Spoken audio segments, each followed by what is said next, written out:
అందరికీ నమస్కారం అండి. ముందుగా మన ఛానల్ ని సపోర్ట్ చేయండి. మనం చేస్తున్న వీడియోస్ కు మంచి లైక్స్ అనేది ఖచ్చితంగా అవసరము. మీరిచ్చే లైక్స్ ద్వారానే మన వీడియోస్ మరింత మందికి చేరువవుతాయి. కాబట్టి దయచేసి మన యొక్క వీడియోస్ కు లైక్స్ ఇవ్వడం మాత్రం మర్చిపోవద్దు అని నేను ప్రతి ఒక్కరిని కూడా సవినీయంగా కోరుకుంటున్నాను. అలాగనే నిన్న యువత పోరు గురించి రాయచోటికి వెళ్ళడం, అక్కడ ధర్నా చేయడం, తర్వాత వీడియో చేద్దామన్నా కూడా టైం లేకపోయింది. అయితే విజయసాయి రెడ్డి గారి గురించి మాట్లాడాలి. నిన్న ఆయన ఏదైతే ఒక ప్రెస్ మీట్ ఇచ్చారో ఖచ్చితంగా కొన్ని విషయాలు అయితే మాట్లాడుకోవాలి. పర్సనల్ గా నా యొక్క ఒపీనియన్ ఇది. మరి నా అభిప్రాయాన్ని నేను వ్యక్తపరుస్తున్నప్పుడు మీ అభిప్రాయాలతో కూడా నాకు అవసరం కాబట్టి ఖచ్చితంగా కామెంట్ రూపంగా తెలియజేయండి. కొంతమంది నిన్నటి నుంచి కూడా మన వీడియోస్ కింద కామెంట్ చేస్తున్నారు. నెంబర్ 2 బయటకు వచ్చారు, ఏం మాట్లాడుతున్నారో చూశారు కదా అనేసి. పాపము ఆ కామెంట్ పెట్టేటోళ్ళు ఇప్పుడే నిద్రలేసినట్టున్నారు. ఆ నెంబర్ 2 అనే వ్యక్తి అంటే విజయసాయి రెడ్డి గారు బయటకు వచ్చి దాదాపుగా 2 నెలలో 3 నెలలో అవుతుంది. వీళ్ళు ఇప్పుడు నిద్రలేసి కామెంట్ పెట్టినట్టు ఉంది. సరే, నిన్న విజయసాయి రెడ్డి గారు ఏం మాట్లాడారు దాని గురించి నా పర్సనల్ అభిప్రాయం ఏంటి అంటే, నిన్న యువత పోరు అనే ప్రోగ్రాము పెద్ద ఎత్తున సక్సెస్ చేసింది వైఎస్ఆర్సీపీ పార్టీ. ఇప్పుడున్న కూటమి ప్రభుత్వం మీద విద్యార్థుల నుండి, ప్రజల నుండి ఇంత పెద్ద ఎత్తున వ్యతిరేకత మీదన ఎక్కడ కూడా ఈ మీడియా ఛానల్స్ లో అసలు చర్చే లేదు. చర్చ కాస్త విజయసాయి రెడ్డి గారు ఇచ్చిన స్టేట్మెంట్ మీదే ఇంకా కొనసాగడము మనం చూస్తూనే ఉన్నాం. విజయసాయి రెడ్డి గారి రాజీనామా పర్ఫెక్ట్ గా ఒక వైఎస్ఆర్సీపీ చేపట్టిన ఒక ప్రోగ్రాం అప్పుడే జరిగింది. మార్చి 12 వైఎస్ఆర్సీపీ పార్టీ ఆవిర్భావ దినోత్సవము.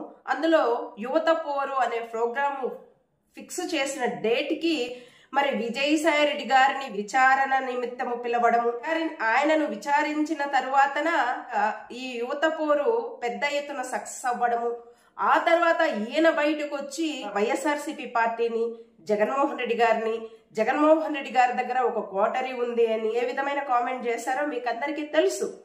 కాకపోతే ఇక్కడ ప్రతి ఒక్కరు కూడా అంటుంది ఏంటి అంటే, చంద్రబాబు నాయుడు గారు డైవర్షన్ పాలిటిక్స్ మొదలుపెట్టేసి చాలా కాలమైంది. అందులో విజయసాయి రెడ్డి గారు కూడా ఇక ఒక బ్రహ్మాస్త్రం లాగా దొరికినట్టున్నారు చంద్రబాబు నాయుడు గారికి. కాబట్టి విజయసాయి రెడ్డి గారిని ఉపయోగించుకుంటున్నారు. ఈ డైవర్షన్ పాలిటిక్స్ అనేది కొనసాగుతున్నాయి ఆంధ్ర రాష్ట్రంలో అని ప్రజలకు అందరికీ తెలుసు. వైఎస్ఆర్సీపీ చేపట్టిన యువత పోరు ఎంత సక్సెస్ అయిందో మీకు తెలుసు. దాన్ని ఇక పక్కదావ పట్టించడానికి విజయసాయి రెడ్డి గారిని తీసుకొని వచ్చి ఇటువంటి మాటలు మాట్లాడిస్తున్నారు అన్నది ప్రతి ఒక్కరికి తెలుసు. విజయసాయి రెడ్డి గారి మీద ఖచ్చితంగా మాకు చాలా గౌరవం ఉంది.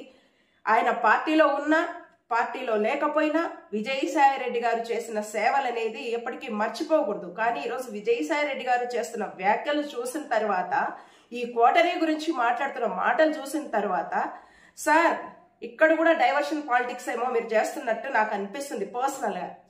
రీసెంట్ గా ఏబిఎన్ అంటే ఆంధ్రజ్యోతిలోనే ఐఏఎస్ అధికారుల భార్యలు ఏ విధంగా సెటిల్మెంట్ చేస్తున్నారు ఒక హోటల్ తీసుకొని, ఈ కూటమి ప్రభుత్వంలోనే ఒక ప్రముఖ నాయకుడిని కలవాలి అని అంటే ఎన్ని లక్షలు డబ్బులు వసూలు చేస్తున్నారు అని ఏబిఎన్ ఛానలే ఇక ఏ విధంగా న్యూస్ వడ్డించిందో దాని మీద చర్చలు, డిబేట్లు కూడా కొనసాగించారు మొన్నటి దాకా. మరి కూటమి ప్రభుత్వంలోనే దట్టు ఐపీఎస్ అధికారులకు సంబంధించిన భార్యలు సెటిల్మెంట్లు చేస్తున్నారు. అలాగనే ఒక ప్రముఖ వ్యక్తిని కలవాలంటే ఇన్ని లక్షలు వసూలు చేస్తున్నారు, తద్వారా రియల్ ఎస్టేట్లు చేస్తున్నారు అనేసి ఏదైతే ఒక న్యూస్ స్ప్రెడ్ అయిందో దాన్ని రూపుమాపడానికి, ఈ యొక్క యువత పోరును పెద్ద ఎత్తున సక్సెస్ చేసే వైఎస్ఆర్సీపీ దాన్ని రూపుమాపడానికి మీరు ఈ రోజు వచ్చి వైఎస్ఆర్సీపీ మీద బురద జల్లే ప్రయత్నం చేస్తున్నారు అని అంటే నిజంగా హాస్యాస్పదము. విజయసాయి రెడ్డి గారు, జగన్మోహన్ రెడ్డి గారి చుట్టూ ఒక కోటరీ ఉంది అనేది మీరు ఏదైతే చెప్తున్నారో, ఆ కోటరీలో మీరంటూ ఒక పర్సన్, మాకు పర్సనల్ గా ఆ కోటరీలో ఎవరెవరు ఉన్నారు అనేసి మాకు తెలుసు. ఆ కోటరీలోనే ఉన్న ఒక వ్యక్తి మీరు. ఇక్కడ ప్రజలకు అర్థమవలసింది ఏంటి అంటే, ప్రజలు తెలుసుకోవాల్సింది ఏంటి అంటే, పోసాని కృష్ణమురళి గారి ఎపిసోడ్ చూసుకోండి. పోసాని కృష్ణమురళి గారు పోస్ట్ పెట్టారనో, అనుచిత వ్యాఖ్యలు చేశారనో, ఆయన మీద ఎన్ని కేసులు పెట్టి, ఎంత ఇబ్బంది పెట్టి, ఏ విధంగా తిప్పుతున్నారో ఊరు వాడ. అలాగనే విజయసాయిరెడ్డి గారు కూడా మాట్లాడారు గతంలో. మరి పోసాని కృష్ణమురళి గారు అనుచిత వ్యాఖ్యలు చేశారని చెప్పి అరెస్టు చేసి ఇంత ఇబ్బంది పెడుతుంటే, మరి విజయసాయిరెడ్డి గారు కూడా మాట్లాడారు కదా. మరి విజయసాయిరెడ్డి గారి మీద ఇప్పుడున్న కేసు ఏంటి? విజయసాయిరెడ్డి గారి కేసును కదా ఎక్కువ టైం కేటాయించాల్సింది ఎస్పీ గారు కావచ్చు, ఇంకెవరైనా కావచ్చు. మరి పోసాని కృష్ణమురళి గారి కేసులో చూపిస్తున్న ఆతృత విజయసాయిరెడ్డి గారి కేసులో ఎందుకు చూపించలేదు? విజయసాయిరెడ్డి గారిని ఎందుకు బయటకు వదులుతున్నారు? ఆయన బీజేపీకి వ్యతిరేకమా? కాదు. కూటమి ప్రభుత్వానికి వ్యతిరేకమా? కాదు. స్వయంగా ఆయన నోటితోనే చెప్పాడు కదా. ఆయన ఏదైతే పార్టీకి రిజైన్ చేస్తూ, సభ్యత్వానికి రిజైన్ చేస్తూ విజయసాయిరెడ్డి గారే కామెంట్ చేశారు కదా, నాకు ఎవరితో శత్రుత్వం లేదు, బీజేపీ నాకు లైఫ్ ఇచ్చింది అని. అటువంటి నమ్మకమైన వ్యక్తి మీద బీజేపీ కేసులు పెడుతుందా? పెట్టదు. కూటమి ప్రభుత్వం కావచ్చు, బీజేపీ ప్రధాన పాత్రను పోషిస్తూ విజయసాయిరెడ్డి గారిని బ్రహ్మాస్త్రంగా మలుచుకొని ఇంకా బరిలోకి దింపింది అంటే, బ్రహ్మాస్త్రంలా వాడుకోవడానికి ప్రయత్నిస్తుంది అంటే కారణాలు ఏంటి అంటే, ఖచ్చితంగా వైఎస్ఆర్సీపీ పార్టీని, అలాగే జగన్మోహన్ రెడ్డి గారిని కాకపోయినా జగన్మోహన్ రెడ్డి గారి వెనుకనున్న కొంతమంది లీడర్స్ ని టార్గెట్ చేయడానికి ఆ పార్టీలో ఇటువంటివి జరుగుతున్నాయి అని చెప్పి ఈయన స్వార్థ ప్రయోజనాల కోసం, అంటే విజయసాయిరెడ్డి గారు గెటాన్ అవ్వడం కోసము వైఎస్ఆర్సీపీ పార్టీ మీద బురద చల్లడానికి ఈయనని పావులా వాడుకుంటుంది కూటమి ప్రభుత్వము, దట్టు బీజేపీ అని మనం చెప్పకనే చెప్పచ్చు. ఇంకొక విషయం ఏంటి అంటే, ప్రతి ఒక్క పార్టీలో కోటరీ అనేది ఖచ్చితంగా ఉంటుంది. ఒక బిజినెస్ వైడ్ తీసుకున్నా, ఒక కంపెనీ తీసుకున్నా, లేకపోతే ఒక రాజకీయ పార్టీ తీసుకున్నా కూడా ఉంటుంది. అంతెందుకు విజయసాయిరెడ్డి గారికే ఒక కోటరీ ఉండేది. మరి విజయసాయిరెడ్డి గారికి తెలుసో తెలియకోకుండానో వాళ్ళ కోటరీలో ఉన్న కొంతమంది మనుషుల ద్వారా కొన్ని కార్యక్రమాలు అయితే జరిగాయి. మరి విజయసాయిరెడ్డి గారు ఒక ఎంపీగా ఉండి మీకే ఒక కోటరీ పనిచేస్తున్నప్పుడు, మరి జగన్మోహన్ రెడ్డి గారికి అంటూ ఒక కోటరీ ఖచ్చితంగా ఉండనే ఉంటుంది. అందులో ఒక పర్సన్ గా మీరున్నారు. ఇప్పుడు బయటకు వచ్చి విజయసాయిరెడ్డి గారు మరి జగన్మోహన్ రెడ్డి గారిని ఉద్దేశిస్తూ మీ కోటరీ వల్ల మీకు నష్టం కలుగుతుంది, మీకు భవిష్యత్తు ఉండదు అని చెప్పడం ఏదైతే ఉందో, నిజంగా అది తీసుకోవాలి జగన్మోహన్ రెడ్డి గారు కూడా. ఖచ్చితంగా జగనన్న ఒకసారి మీ కోటరీ చూసుకోండి. విజయసాయిరెడ్డి గారి లాంటి వాళ్ళు కూడా మీ కోటరీలో ఉన్నారు. ఎవరు మంచి ఎవరు చెడు, పార్టీ వదిలి ఎవరైనా పోవచ్చు, అది వాళ్ళ వ్యక్తిగతం. ఏ పార్టీలో అయినా జాయిన్ అవ్వచ్చు. కానీ వెళ్లే ముందు మన మీద బురద జల్లి మన పార్టీకి సంబంధించిన కొన్ని ఉంటాయి రహస్యాలు, అవి ఏవైతే వాళ్ళ అవసరాలకు బయట పెట్టుకుంటుంటారో, వాళ్ళ స్వార్థ ప్రయోజనాలకు బయట పెట్టుకుంటుంటారో విజయసాయిరెడ్డి గారు లాంటి వాళ్ళు, ఇటువంటి వాళ్ళని మాత్రము ఎట్టించి వీళ్ళని ఎక్కడ ఉంచాలో అక్కడ ఉంచండి.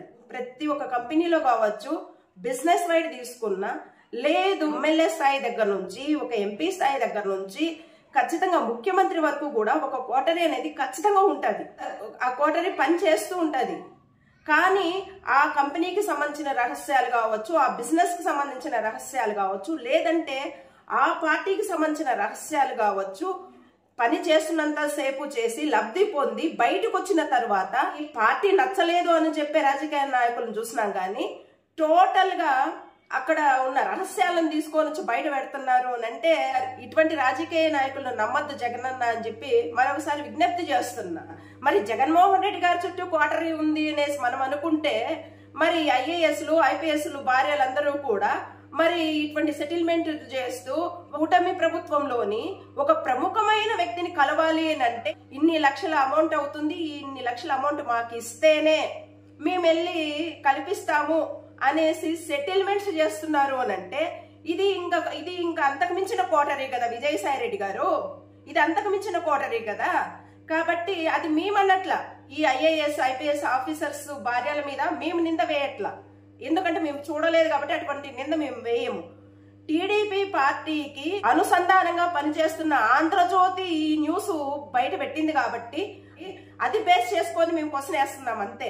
అదే ఐఏఎస్లు ఐపీఎస్లు భార్యలు ఈ విధంగా కలెక్ట్ చేస్తున్నారు అని మాలాంటి సామాన్యులు ఎవరైనా మాట్లాడి ఉంటే ఈరోజు ఎన్ని కేసులు పెట్టేటోళ్ళు, ఎంత వేధించేటోళ్ళు. ఇప్పుడు చూడండి, ఏబిఎన్ ఆంధ్రజ్యోతి మాట్లాడితే ఎటువంటి చర్య తీసుకోలేదన్నమాట.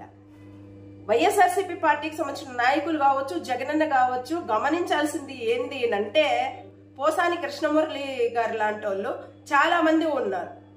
పదవులు ఆశించకుండా పార్టీకి సేవ చేసి లాస్ట్కు ఇప్పుడు ఏదైతే అరెస్టు చేసి ఇబ్బంది పెడుతున్నారో, పోసాని కృష్ణమురళి లాంటి వ్యక్తులు పార్టీ కోసం కష్టపడిన వాళ్ళు చాలా మంది ఉన్నారు. చాలా హరాస్మెంట్ గురవుతున్నారు కూటమి ప్రభుత్వంతో. పదవులు అనుభవించి ఒక స్థాయికి వచ్చిన తర్వాత పార్టీని వదిలి వెళ్తూ పార్టీని భ్రష్టు పట్టించే విధంగా, పార్టీ మీద బురద జల్లే విధంగా మాట్లాడే ఇటువంటి విజయసాయి రెడ్డి గారు లాంటి వ్యక్తులు ఉన్నారు. కాబట్టి జగన్మోహన్ రెడ్డి గారైనా లేకపోతే వైఎస్ఆర్సీపీ కాంగ్రెస్ పార్టీకి సంబంధించిన ద్వితీయ శ్రేణి నాయకులైనా ఖచ్చితంగా ఈ విషయం గమనించాలి, ఇంకైనా జాగ్రత్త పడాలి అని చెప్పి నేను మరొకసారి తెలియజేస్తున్నాను. ఈ యొక్క వీడియో మీద మీ యొక్క విలువైన అభిప్రాయాలు తెలియజేస్తారని ఆశిస్తున్నాను. థ్యాంక్స్ అండి. Thanks a lot.